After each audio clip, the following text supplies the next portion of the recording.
La saison 2 commence avec Mercredi ligoté dans le sous-sol d'un tueur en série, entouré de poupées sinistres. 6 semaines plus tôt, elle perfectionnait ses dons psychiques à l'aide du livre de Woody. Ses recherches l'avaient conduite jusqu'à la 11e victime du dépeceur, qui avait lâché sa boule de bowling au moment de son enlèvement. Grâce à cet objet, Mercredi parvint à avoir des visions du crime et à suivre la piste du tueur. Le seul obstacle était de prendre l'avion, car elle devait affronter les contrôles de sécurité. On lui confisqua ses armes, ainsi qu'un pot de crème solaire dépassant la limite autorisée. Elle prétendit que la main trouvée dans son sac n'était qu'une prothèse destinée à une convention de jeunes embaumeurs à Kansas City. « C'est une main prothétique, ce n'est pas le problème », plaida-t-elle. Une fois à Kansas, elle localisa le suspect dans un salon de toilettage canin et le confronta. En tentant de l'attaquer avec un tasé, elle fut maîtrisée et emmenée dans un sous-sol décoré comme une macabre fête du thé. Le tueur lui montra une poupée à son effigie, expliquant qu'elle représentait sa manière de se souvenir de ses victimes. Calme, Mercredi parvint à retirer son bâillon et lui dit qu'il devait voir l'une de ses propres créations. Elle désigna une poupée douce surgie d'Edo, qui attaqua férocement le tueur. « Je veux que tu vois une de mes propres créations », lança-t-elle. Pendant que l'homme tentait de se libérer, Mercredi se détacha. Dedo finit par neutraliser le tueur. Cachant ses larmes sombres, Mercredi prit un couteau, s'approcha de l'agresseur et lui dit « Jouons aux poupées ». De retour chez elle, Mercredi entoura un article de journal annonçant que le dépeceur avait été dépecé. Alors qu'elle rangeait ses affaires, sa mère entra pour la presser de retourner à Nevermore.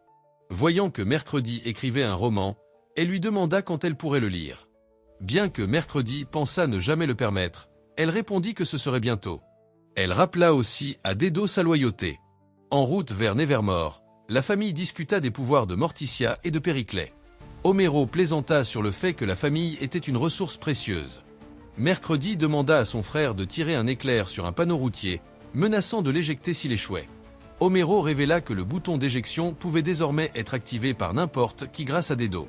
Periclet visa juste, provoquant une explosion sur la route dont la famille ne se rendit pas compte. Pendant ce temps, dans un bois, une famille pique-niquait lorsqu'un photographe commença à les prendre en photo sans permission. Bientôt, des corps tombèrent sur sa camionnette et l'encerclèrent violemment. Piégé, le photographe appela quelqu'un pour avertir que les corps l'avaient découvert et que les preuves étaient en sécurité à la base. En se retournant, il se retrouva entouré de corbeaux à l'intérieur du véhicule, qui l'attaquèrent férocement. La famille Adams arriva finalement à Nevermore. Morticia fut surprise que Mercredi revienne volontairement. Cette dernière déclara que c'était comme revenir sur une scène de crime. Elle prévint qu'elle ne tolérerait plus le chaos incontrôlé et qu'elle dominerait l'espace à sa guise. Sa mère lui rappela que le contrôle n'était qu'une illusion, comme elle le faisait avec Homero. C'était la première année de Periclet à Nevermore, et il se montrait nerveux à l'idée de se faire des amis. Morticia demanda à Mercredi de veiller sur lui. Elle accepta, se souvenant comment elle l'avait enfermé dans un cercueil quand ils étaient enfants. Elle lui donna des conseils, éviter le contact visuel, demander de l'aide par écrit et se rappeler que tout serait rapporté par Dedo. 0 contact visuel sans permission. Les demandes d'aide se font par écrit, et Dedo me rapporte tout. Compris. À leur arrivée, les étudiants célébrèrent le retour de Mercredi. Un groupe lui demanda des autographes, et elle répondit qu'elle ne signait qu'avec du sang. Bianca intervint, ordonnant aux jeunes filles de s'éloigner, ce qu'elles firent immédiatement. Mercredi, mal à l'aise, fut avertie par Bianca que, depuis qu'elle avait sauvé l'école du démon pèlerin, la célébrité était inévitable. Le nouveau directeur, Baridor, se présenta à Mercredi, la remerciant d'avoir sauvé l'institution et lui proposant de relancer la cérémonie de la grande flambée du fondateur, une ancienne tradition des exclus. Il lui demanda d'y réfléchir, affirmant vouloir être son allié. Il exprima son souhait de faire de Mercredi l'étudiante d'honneur et déclara avoir besoin d'elle pour une bataille symbolique visant à restaurer la gloire de Nevermore. Critique envers la gestion de l'ancienne directrice, il évita de parler en mal des morts.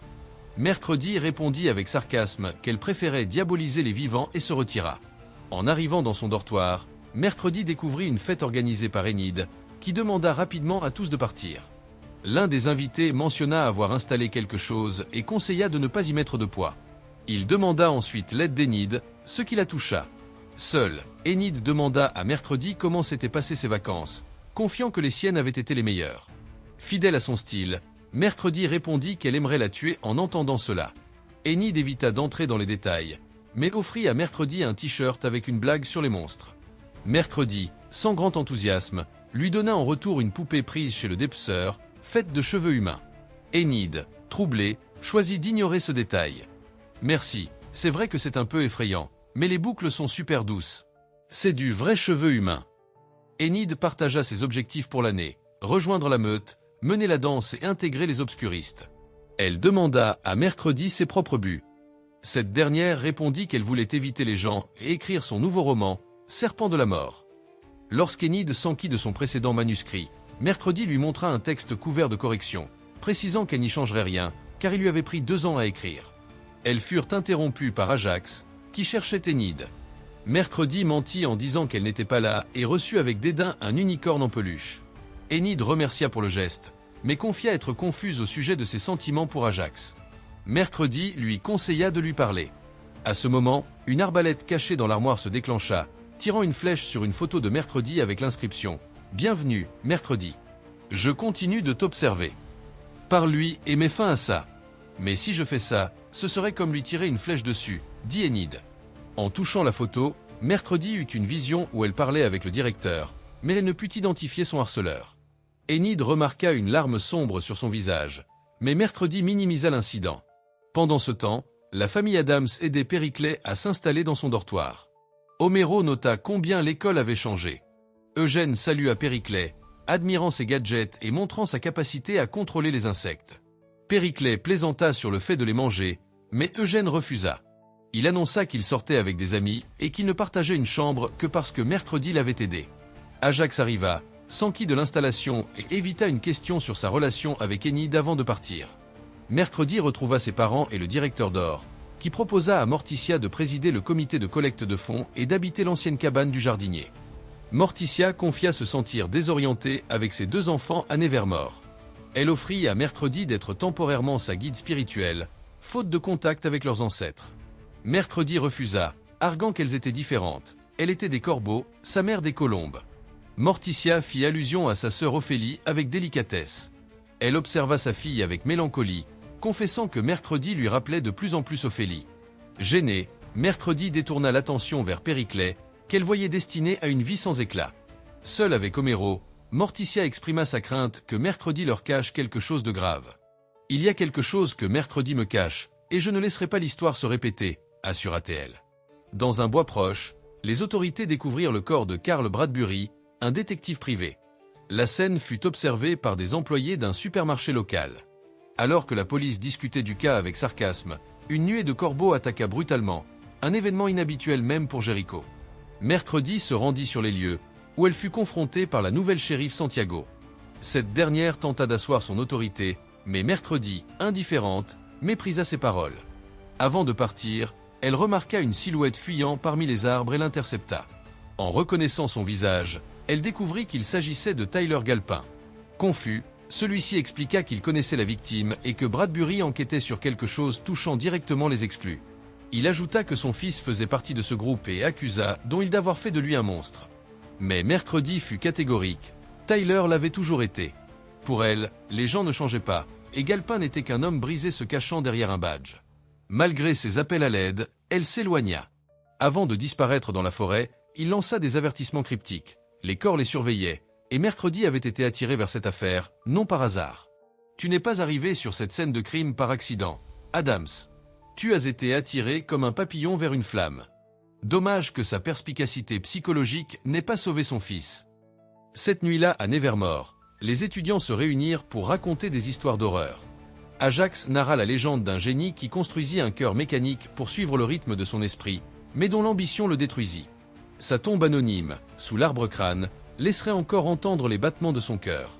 Pendant ce temps, le directeur Baridor convoqua Bianca pour lui proposer d'être le visage de la gala de collecte de fonds.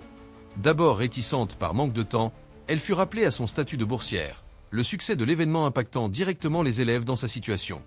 Bianca soupçonna que son identité de sirène influençait ce choix. Dor, froidement, affirma que son charisme était un atout pour une noble cause et lui demanda d'y réfléchir. Le lendemain, Enid trouva Dedo seul sur le balcon. Il révéla avoir eu une dispute avec Mercredi. En plaisantant, Enid lui dit que toutes les familles finissaient par devenir des punching balls. Elle lui offrit un espace à lui, une cabane improvisée et chaleureuse, créée spécialement pour lui. À son arrivée, il fut accueilli par des hurlements de bienvenue. Il faisait désormais partie de la meute. Chaque personnage reprit ses activités. Mercredi jouait du violoncelle dans une salle vide, se laissant envelopper par la musique. Morticia, inquiète, examinait les dessins sombres et perturbants de Périclet. Ce dernier étudiait une carte de l'école à la recherche de l'arbre-crâne. Dedo, lui, construisait un coin personnel, élargissant son univers au-delà de son lien avec Mercredi. Dans la salle de musique, une femme s'approcha. Elle s'appelait Isabelle. Mercredi, l'observant de loin, la reconnut immédiatement. Une enfant prodige qui, dans sa jeunesse, avait acquis une renommée pour ses œuvres musicales acclamées. La célébration des anciennes traditions des exclus suscita un grand enthousiasme parmi les étudiants, qui voyaient une revendication culturelle. Même Bianca, initialement réticente, participa volontairement après les pressions du directeur, ce qui conféra une légitimité à l'événement. Morticia fut également invitée et accepta d'assister à l'allumage de la grande flambée. Cette même nuit, Mercredi reçut un tableau inquiétant d'un corbeau avec une cicatrice rouge, qu'elle interpréta comme une menace. Elle découvrit bientôt que son roman, fruit de 2 ans de travail, avait disparu. C'était sa seule copie. À côté de l'emplacement vide, elle trouva une note. Le voleur prévoyait de le brûler lors de la cérémonie de la grande flambée. Contenant sa rage, Mercredi jura qu'elle ne le permettrait pas. Mon harceleur va brûler mon manuscrit dans la grande flambée du fondateur. Ce n'était pas ta seule copie, n'est-ce pas? Le jour de l'événement, la tension était palpable. La flambée brûlait au centre de la cour, entourée par la foule. Mercredi scrutait les visages à la recherche du coupable. Une fillette l'observait avec une intensité troublante, attirant son attention. Pendant ce temps, Périclet, ignorant tout, tentait de convaincre d'autres étudiants d'explorer l'arbre-crâne. Personne ne voulut l'accompagner. Des étudiants bousculèrent Mercredi et lui remirent une note menaçante. « Si tu ne veux pas que ton roman finisse en cendres, retrouve-moi sous la flambée. » Peu après, durant la cérémonie, l'hymne de Nevermore retentit, et le directeur proclama le début d'une nouvelle ère. Mais Mercredi se retrouva piégé à l'intérieur de la structure de la flambée au moment où elle s'embrasait. Dedo l'observait, angoissée. Elle parvint à s'échapper indemne, son roman toujours en main. Un organisateur lui demanda ensuite de dévoiler un portrait en l'honneur des héros de l'école. Au lieu de cela, Mercredi prononça un discours incendiaire, affirmant qu'elle ne représentait personne et dénonçant l'héroïsme factice. Pendant ce temps, Périclet atteignit l'arbre-crâne, d'où surgit un zombie. Mercredi, elle, fut submergée par une vision où une amie était morte par sa faute, la laissant rongée par la culpabilité. L'histoire se poursuit dans le chapitre 2, intitulé « Mieux vaut un démon sombre connu ». Mercredi, plongée dans une de ses visions psychiques, se trouve dans un cimetière entouré de corbeaux lorsqu'elle est témoin d'une image dévastatrice. Sa meilleure amie, Enid, gît morte et lui crie désespérément que c'est sa faute. Mercredi se réveille en sursaut, des larmes noires coulant sur son visage. Ces larmes, qui apparaissent désormais après chaque vision, restent un mystère pour elle, leur origine lui étant encore inconnue. En se réveillant, elle prononce le nom d'Enid. Sa mère, Morticia, lui assure qu'Enid va bien, mais c'est Mercredi qui l'inquiète. À propos de son don, Morticia lui rappelle qu'elle doit être honnête avec elle-même et lui révèle qu'elle connaît la signification de ses larmes. Elles sont le résultat d'un épuisement psychique, une conséquence de l'utilisation excessive de ses capacités au-delà de ses limites. Inquiète, Mercredi lui demande comment s'en débarrasser.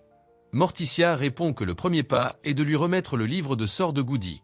Cependant, Mercredi s'y oppose, affirmant que Goody était son guide spirituel et que ce livre lui appartient. Avec fermeté mais calme, Morticia lui explique qu'elle n'a pas le pouvoir de décider cela. Elle doit être patiente et attendre son nouveau guide spirituel, qui apparaîtra au moment opportun. Impatiente, Mercredi insiste qu'elle n'a pas de temps à perdre. Intriguée par l'avertissement du shérif Galpin, le tableau de Xavier et la vision de la mort d'Enid, tous liés par la présence d'un oiseau étrange avec un seul œil, Mercredi décide d'agir. Elle demande à Lurch de faire un arrêt et se rend chez Galpin. En arrivant, elle trouve la maison barricadée, couverte de graffitis. À l'intérieur, elle découvre le corps sans vie de Galpin, affalé sur une chaise, les yeux arrachés par des coups de bec. Une nuée de corbeaux s'échappe violemment de sa bouche, s'écrasant contre les fenêtres. Un seul, avec un œil rouge, reste un instant avant de s'envoler. Mercredi observe le corps avec attention, convaincu qu'il s'agit de la seule piste pour sauver Enid. Elle tente d'activer ses pouvoirs psychiques en le touchant, mais échoue à déclencher une vision. Avant qu'elle ne puisse réessayer, la police fait irruption. La shérif Santiago l'arrête et l'emmène au poste. Là, elle lui demande ce qu'elle faisait chez Galpin. Mercredi répond qu'il lui avait lui-même demandé de venir. En retour, elle questionne Santiago sur sa présence sur les lieux. Cette dernière explique que la dernière victime aux yeux arrachés, Carl Bradbury, avait appelé Galpin juste avant sa mort. Elle a tenté de le contacter pour savoir de quoi ils avaient parlé, mais il ne répondait pas. De plus, son téléphone a disparu, et aucune trace n'a été trouvée chez lui. Elle demande à Mercredi si elle sait ce qu'il est devenu, ce que cette dernière nie, suggérant que Tyler, qui déteste son père, pourrait être impliqué. Santiago précise que Tyler est interné à Willow Hill. À ce moment, Gomez apparaît, se présentant comme le père et l'avocat de Mercredi. Avec fermeté mais politesse, il informe la shérif qu'elle aura besoin d'un mandat pour reparler à sa fille. Père et fille quittent alors le poste. En chemin, Gomez demande à Mercredi ce qu'elle faisait chez Galpin. Elle répond qu'elle l'a vu la veille, car il travaillait sur une affaire et avait requis son aide. Elle ajoute qu'elle doit faire ses valises et ramener sa mère à la maison. Pendant ce temps, Eugène demande à Pugsley pourquoi il n'était pas là la veille à l'heure du coucher et ce qu'il faisait dans le cabanon. Mystérieux, Pugsley lui demande s'il peut garder un secret. Eugène accepte et entre dans le cabanon, où il découvre un cadavre vivant enchaîné. Surpris, il demande ce qu'est cette créature. Pugsley répond simplement que c'est la chose la plus cool qui lui soit arrivée. Il a désormais une mascotte et un meilleur ami. Il révèle aussi que l'histoire racontée par Ajax la veille était vraie et qu'il a réussi à activer le cœur de ce cadavre. Pendant ce temps, Mercredi, troublé par ses pouvoirs psychiques défaillants et ses visions concernant Enid, est convaincu que tout est lié à ces oiseaux étranges. En entrant dans sa chambre, elle trouve des taches de sang et Enid étendue au sol dans une mare de sang. Mais Enid se met à rire. C'était une farce pour le jour des blagues, une tradition annuelle de l'école. Enid explique qu'elle s'est vengée pour l'œil factice trouvé sous son oreiller. Perplexe, Mercredi dit ne pas savoir de quoi elle parle. En voyant l'œil, elle commente qu'un petit oiseau l'a probablement laissé là, reconnaissant à qui il appartient. Peu après, Enid reçoit des messages menaçants de l'harceleur de Mercredi. Cette dernière lui demande d'appeler le numéro d'où ils proviennent, qui mène directement à la messagerie de Galpin. Cette découverte pousse Mercredi à suspecter que l'assassin se moque d'elle. Inquiète, elle suggère à Enid de rester dans la chambre jusqu'à ce qu'elle résolve le problème, mais Enid insiste pour assister à son cours de conduite. Une fois Enid partie, Mercredi tente sans succès d'avoir une vision en touchant l'œil de Galpin. Elle demande alors à Ting de chercher dans le livre de Goody un moyen de restaurer ses pouvoirs. Pendant ce temps, les farces se propagent dans l'école. Mercredi profite de l'occasion pour demander au directeur d'Or et au docteur Orloff s'ils connaissent un étudiant ou un membre du personnel capable de contrôler des oiseaux. Le docteur Orloff répond qu'aucun aviaire n'a été inscrit depuis environ 10 ans. De son côté, Bianca rend visite à Morticia pour discuter de la collecte de fonds, laissant entendre que le directeur attend une généreuse donation de sa part. Avec un sourire énigmatique, Morticia répond que la dernière personne ayant osé demander une donation à sa mère est morte de peur. Pugsley et Eugène retournent au cabanon où ils gardent Slurp, le cadavre vivant considéré comme la mascotte de Pugsley. Ce dernier lui laisse de la nourriture avant de partir.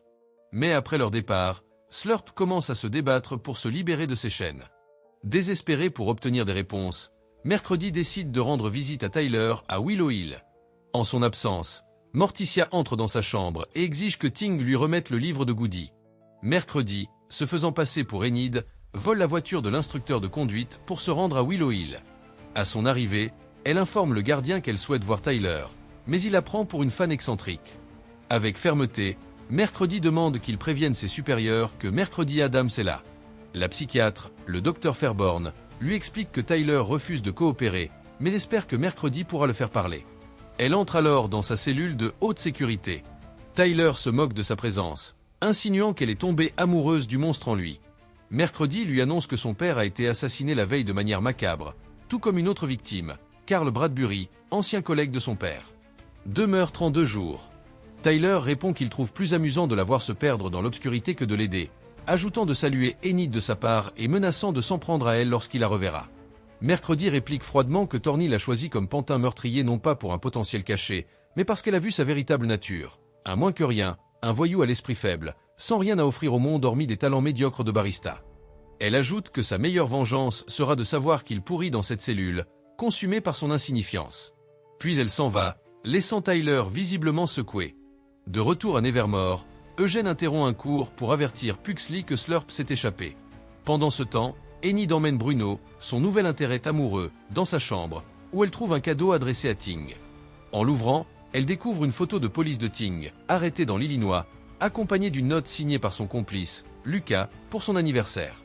Enid réalise que toute la famille Adams a oublié l'anniversaire de Ting et l'invite à le célébrer. Mais avant qu'il ne puisse sortir, quelque chose arrive à Bruno. Au même moment, la maisonnette de Ting se verrouille automatiquement, le piégeant à l'intérieur. Le directeur d'or ordonne à Bianca d'utiliser ses pouvoirs de sirène pour persuader Morticia. Cependant, Bianca retourne ses pouvoirs contre lui, le forçant à promettre de ne plus jamais essayer de la manipuler. À sa surprise, ses pouvoirs échouent, car Dor porte un amulette en corail corinthien, acheté dans une boutique d'antiquités, qui le rend immunisé à son chant. Mercredi retourne dans sa chambre, libère Ting et trouve le portefeuille d'Enid, d'où provient le son de son téléphone. En répondant à un appel, une voix déformée lui donne 30 minutes pour retrouver Enid, sans impliquer personne d'autre. Une carte postale avec un cœur glisse sous la porte, portant l'inscription « Tocaré Millard ». Enid se réveille enchaînée aux côtés de Bruno au sommet de la vieille tour de l'horloge Iago, une structure fermée depuis des années. Une multitude de couteaux sont suspendus au-dessus d'eux. Enid pense d'abord à une farce d'Ajax, mais change d'avis lorsqu'un couteau tombe dangereusement près. Mercredi examine la carte postale et déduit que le cœur représente un organe et que le message est composé de notes musicales. En jouant ces notes sur un orgue, un passage secret s'ouvre. Alors qu'elle avance dans le tunnel caché, une silhouette masquée la suit en silence. Peu après, il ne reste que le masque, avec l'inscription « Le temps presse ». Mercredi trouve enfin Enid. Les couteaux commencent à descendre lentement. Mercredi découvre une machine à écrire avec un défi. « Qu'est-ce que tu ne vois pas ? Réponds pour libérer tes amis ». En observant une collection de livres, elle remarque qu'il manque l'homme invisible. En tapant le titre, les couteaux s'arrêtent juste à temps. La responsable apparaît alors, souhaitant un joyeux jour des farces. Elle se présente comme Agnès, une étudiante de 13 ans, invisible et se disant la plus grande fan de Mercredi. Cette dernière lui demande si elle pense vraiment qu'elle va croire qu'elle a tout organisé seule. Agnès admet avoir reçu l'aide de quelques « Da Vinci » pour attirer son attention. Mercredi l'interroge sur les meurtres, la mort de Galpin et l'œil laissé dans sa chambre. Agnès insiste qu'elle n'est pas impliquée, qu'elle voulait seulement être son amie. Lorsqu'on lui demande qui est derrière tout ça, Agnès répond qu'elle veut l'aider à le découvrir et lui remet le téléphone de Galpin, obtenu en faisant chanter d'autres personnes.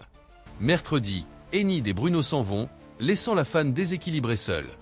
De son côté, Bianca utilise son chant de sirène sur Morticia pour la convaincre d'inviter sa mère à la gala de bienfaisance. Plus tard, Mercredi s'excuse auprès de Ting et lui offre une vieille clé à molette en cadeau. Elle apprend que Morticia a pris le livre de sorts de Goody. À cet instant, le même corbeau à l'œil rouge apparaît, puis s'enfuit rapidement, la laissant encore plus troublée. Pendant ce temps, Slurp erre dans la forêt. L'instructeur de conduite l'écrase accidentellement, mais Slurp disparaît avant de réapparaître et de dévorer l'instructeur. Alors qu'Homero et Morticia tentent de se faire pardonner par Ting pour avoir oublié son anniversaire, Homero demande à sa femme comment avance l'organisation de la gala. Morticia admet avoir eu une soudaine envie d'inviter sa mère, notant qu'étant l'ancienne élève la plus riche de Nevermore, c'est probablement pourquoi le directeur d'or a cherché à la recruter. Homero tente de la calmer, minimisant l'affaire et la distrayant avec de la musique et une danse singulière. Pendant que le couple danse, Mercredi s'introduit par une fenêtre dans la chambre de sa mère pour récupérer le livre de Goody dans un coffre. Mais Morticia la surprend, lui disant qu'elle ne lui facilitera pas l'accès. Mercredi explique qu'une nouvelle vision implique la possible mort d'Enid et qu'elle doit restaurer ses pouvoirs psychiques. Morticia refuse, arguant que sa fille n'a pas encore maîtrisé son don et la comparant à sa tante Ophélie, dont l'impatience l'a menée à la folie. Malgré leurs différends, Morticia promet de ne pas échouer comme sa propre mère l'a fait. Frustrée, Mercredi quitte la pièce. En réfléchissant dans sa chambre avec Ting, elle comprend que sans ses pouvoirs, elle devra résoudre l'affaire Galpin à l'ancienne. Elle convainc Enid de sortir et confie à Ting qu'elle ne peut pas lui parler de la mort de Galpin. Agnès apparaît alors, fascinée par le récit de Mercredi, qui la confronte et lui ordonne de disparaître, menaçant d'organiser son enterrement si elle revient. Périclet et Eugène retrouvent Slurp dans le cabanon, notant sa capacité de régénération. Inquiet, Eugène suggère d'avertir un adulte, mais Périclet, nerveux, assure qu'il a un plan. Au funérailles de Galpin, Mercredi rencontre la shérif Richie et le docteur Fairborn. La shérif l'avertit de cesser de s'impliquer avec des assassins déséquilibrés et mentionne être au courant de sa visite à Tyler. En partant, Mercredi demande au docteur Fairborn si Galpin avait rendu visite à Tyler. Elle répond qu'il n'est venu qu'une fois et qu'elle n'avait jamais vu une telle fureur chez un patient, nécessitant un collier de choc pendant 5 minutes pour qu'il redevienne humain. Mercredi suggère que l'assassin pourrait être un aviaire, mais Fairborn assure qu'aucun interné n'a de pouvoir sur les oiseaux. Mercredi la remercie et s'en va, sans remarquer le corbeau à un œil qui l'observe. À l'auberge Apple Hollow, Bianca utilise ses pouvoirs de sirène sur la réceptionniste pour obtenir la clé de la chambre 302, ordonnant que personne ne dérange l'occupant et qu'elle oublie sa présence. En entrant, elle reproche à sa mère de ne pas avoir fermé les rideaux et lui demande si elle est sortie. Inquiète, sa mère répond qu'elle suit les informations. Bianca explique que la seule façon pour elle de quitter la secte était menottée ou dans un sac mortuaire, et qu'elle a tout fait pour éviter cela. Elle ajoute que Gideon l'a trouvée vulnérable, mais qu'elle ne la blâme pas. Sa mère insiste qu'elle devrait, car il l'a épousée pour qu'elle recrute des adeptes et lui vole son argent. Bianca assure que le plus dur est passé et qu'il suffit de suivre le plan. Ils trouveront Gideon et elles seront libres. Frustrée par les obstacles dans son enquête, Mercredi interroge Agnès sur la manière dont elle a déverrouillé le téléphone de Galpin. Agnès révèle qu'avec l'aide de Joséphine, elles ont imité l'apparence du shérif pour y accéder. Elle remet à Mercredi une boîte contenant les effets personnels de Galpin, récupérés avant l'arrivée de la police. En examinant le contenu, Mercredi trouve un enregistrement de Karl mentionnant une « base », ce qui l'amène à conclure qu'il ne s'agit pas d'un poste de police, mais d'un autre lieu. Une photo parmi les objets indique un endroit appelé Pinecrest. Avec l'aide d'un plan et de Ting, elle découvre que le site est près du camp de Jéricho, l'obligeant à rejoindre l'excursion des étudiants. Au camp, Mercredi remarque que Périclet transporte un cercueil et lui demande ce qu'il contient. Il répond, évasif, qu'il s'agit d'essence. La famille Adams arrive alors. Périclet demande à Lurch de l'aider avec le cercueil. Homero tente d'apaiser la tension entre Mercredi et Morticia, mais Mercredi s'en va sans un mot. Plus tard, Homero demande à Morticia s'il ne serait pas plus simple de donner le livre à Mercredi. Elle répond que, malgré son envie de lui faire plaisir, elle veut que sa fille comprenne qu'elle ne peut pas la perdre et demande son soutien total.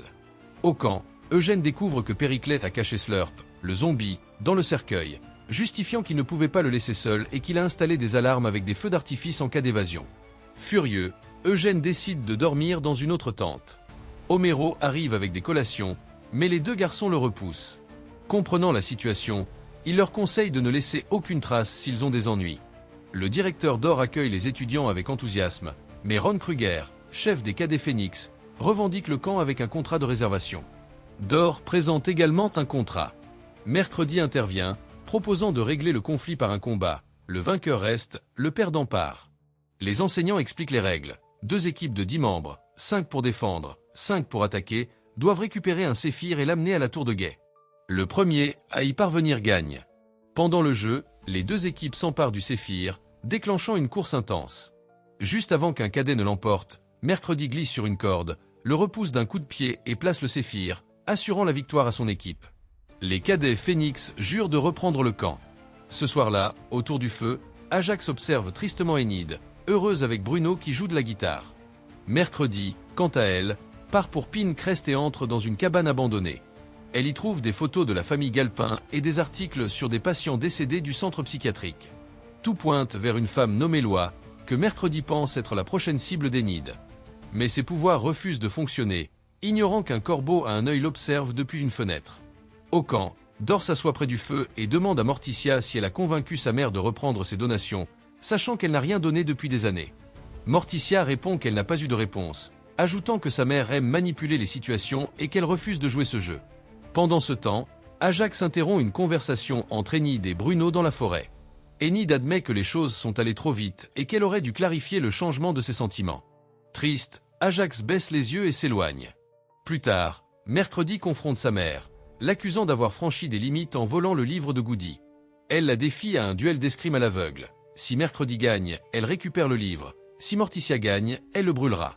Les conditions acceptées, le duel commence sous le regard de Ting. Au même moment, les cadets Phoenix tentent de reprendre le camp en s'infiltrant de nuit en tenue de camouflage. Ron Kruger entre dans la tente où se trouve Slurp, mais le zombie, libéré, l'attaque et dévore son cerveau, déclenchant les alarmes de feu d'artifice.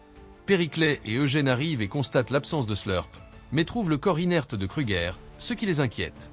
Agnès apparaît alors, surprenant les garçons. Périclet lui demande ce qu'elle fait là. Elle répond qu'elle gère les « problèmes secondaires » de Mercredi. Les 3 s'enfoncent dans la forêt à la recherche du zombie. Attiré par la musique, Slurp atteint une douche rustique où Homero se lave. Le zombie saisit une hache et commence à démolir le mur derrière lui.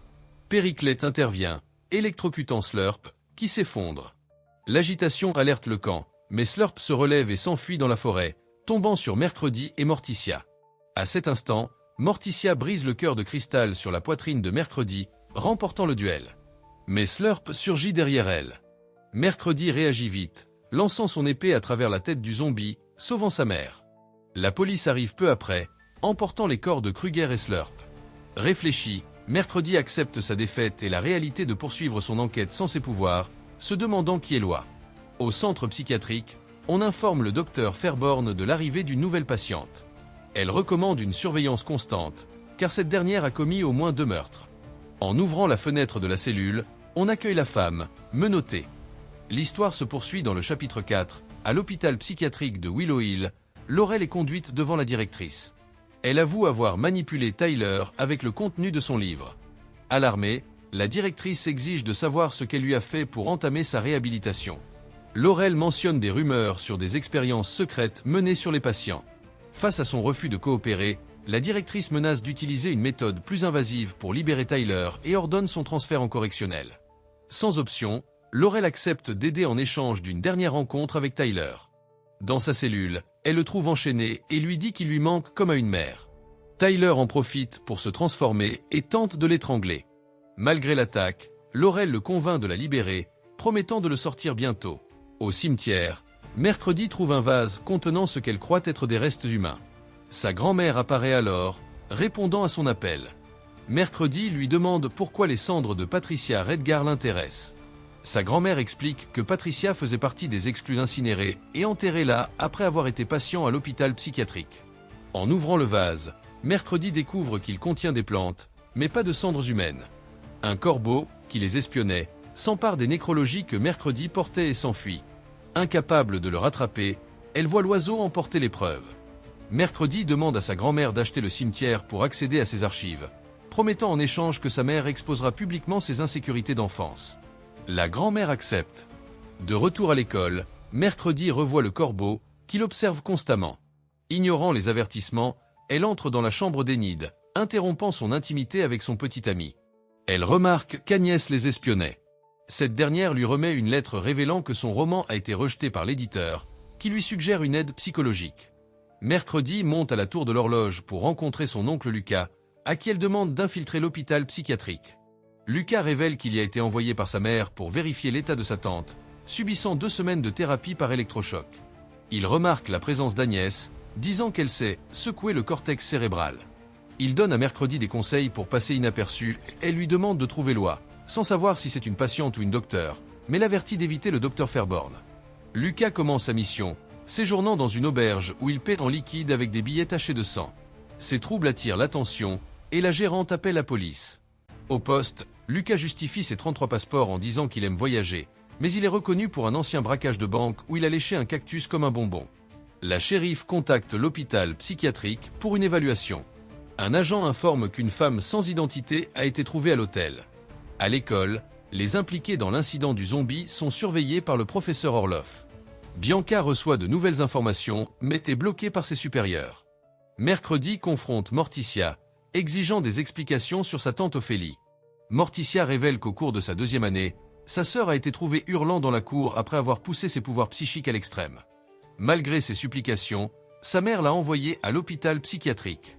La grand-mère arrive, remettant à Mercredi les actes du cimetière et révélant qu'Augustus Tonor a signé les certificats de décès. Seule avec sa mère, Morticia lui reproche de creuser un fossé entre elle et Mercredi. La grand-mère lui conseille de laisser Mercredi suivre son chemin, que cela réussisse ou échoue. Elle propose une donation pour sa gala si Morticia rend le livre à Mercredi, mais cette dernière refuse et brûle le livre sous ses yeux. À l'école, Ajax pétrifie le professeur pour permettre à Bianca de poursuivre son enquête et manipule les autres étudiants pour qu'ils restent en classe. À l'hôpital, Lucas est accueilli avec méfiance et doit révéler son vrai nom. Il raconte qu'enfant, ses parents l'ont abandonné dans un hôpital psychiatrique car il voyait la mort partout. Son encéphalogramme révèle des objets incrustés dans son cerveau, entraînant son internement et une thérapie par électrochoc. Lucas enquête sur Loi, approchant une serveuse qu'il pense être elle, mais elle s'appelle réellement Loi. Attirés l'un par l'autre, ils s'enferment dans un placard pour un moment d'intimité. À l'école, la colocataire de Mercredi révèle qu'Augustus était médecin à Willow Hill et professeur de sciences à Nevermore jusqu'à un épisode psychotique. Enid, tentant de se rapprocher de Mercredi, est repoussée. Enid lui reproche de sembler plus à l'aise avec Agnès après tout ce qu'elles ont vécu. Soudain, Mercredi remarque une armée de corbeaux les observant. Sur un ordre, les oiseaux attaquent, mais le professeur intervient avec du feu. Dans le chaos, Mercredi repère le responsable et le poursuit dans un passage secret, mais le perd. Elle tombe sur le docteur Fairborn, présente à la demande de la professeure Capri. Cette dernière, épuisée comme après une course, annonce à Mercredi qu'elle participera à la gala pour poursuivre son enquête. La police découvre que la femme sans identité est la mère de Bianca, qui ordonne aux officiers d'abandonner l'enquête et de détruire les dossiers. Mercredi envoie Ting enquêter sur Capri, ce qui le mène à Willow Hill, où il donne à Lucas des instructions pour trouver Augustus. Lucas le localise dans la « cage aux oiseaux » où une guacamaya parle pour lui. Une décharge électrique force l'oiseau à révéler l'emplacement de Loi. Mercredi interroge Orlov sur Augustus, qui lui apprend que sa femme est morte avant d'arriver à Nevermore, mais que leur fille a construit un aviarium au sommet de la tour Yago. Le groupe de Bianca cache sa mère dans les passages secrets de l'école, échappant à la surveillance. Laurel et Lucas se croisent à l'hôpital et se reconnaissent. Laurel révèle à Fairborn que Lucas Adams est interné, probablement avec Mercredi, demandant à travailler avec Tyler en échange. Après avoir ramené Augustus à sa chambre, Lucas tente d'entrer chez Loi, mais est capturé et enfermé dans une salle de punition avec un zombie. Mercredi infiltre l'hôpital via la classe de musique de Capri, aidé par une cuisinière. Enid, désignée Vigie, et Agnès, utilisant son invisibilité, provoque une explosion dans une salle de bain pour détourner l'attention. Mercredi libère Lucas, mais il laisse par erreur la porte ouverte, permettant aux zombies d'attaquer les gardes surveillant Laurel, qui s'échappe. Bien que Laurel reconnaisse Mercredi, elles partent chacune de leur côté. En atteignant la chambre de Loi, les Adams découvrent qu'il s'agit d'un leurre, menant à un projet secret appelé Ligne d'observation des investigations ségrégées. Loi n'est pas une personne, mais un programme clandestin. Dans un laboratoire souterrain, ils trouvent des sujets d'expérimentation, dont Patricia Redgar et Julian Meloja. Au bout du couloir, une femme pâle et énigmatique, sans identité, est interceptée par la contrôleuse des corbeaux, fille d'Augustus. Elle révèle vouloir extraire les pouvoirs des patients pour les donner aux « normies », étant elle-même la preuve du succès de l'expérience de son père, qui lui a conféré le contrôle des corbeaux via des méthodes douteuses. Lucas déclenche une onde de choc, coupant l'électricité et libérant les sujets, qui attaquent la femme dans le chaos. Mercredi offre son aide à l'inconnu. Laurel libère Tyler, qui, rancunier, lui donne 5 secondes pour fuir avant de la poursuivre. Il la rattrape et la tue brutalement. Lucas dit adieu à la cuisinière avec un baiser passionné, la remerciant. Fairborn protège Augustus dans son bureau, mais le zombie s'infiltre, la tuant, puis attaque Augustus. Dans les couloirs, Mercredi retrouve Tyler, qui la pousse hors du bâtiment à l'arrivée de la police. Ensemble, ils affrontent le zombie, mais il les surpasse et s'enfuit, laissant une traînée de destruction. Pour la partie 2 de cette saison, on se retrouve le 6 septembre 2025. Veuillez vous abonner pour ne pas manquer cela.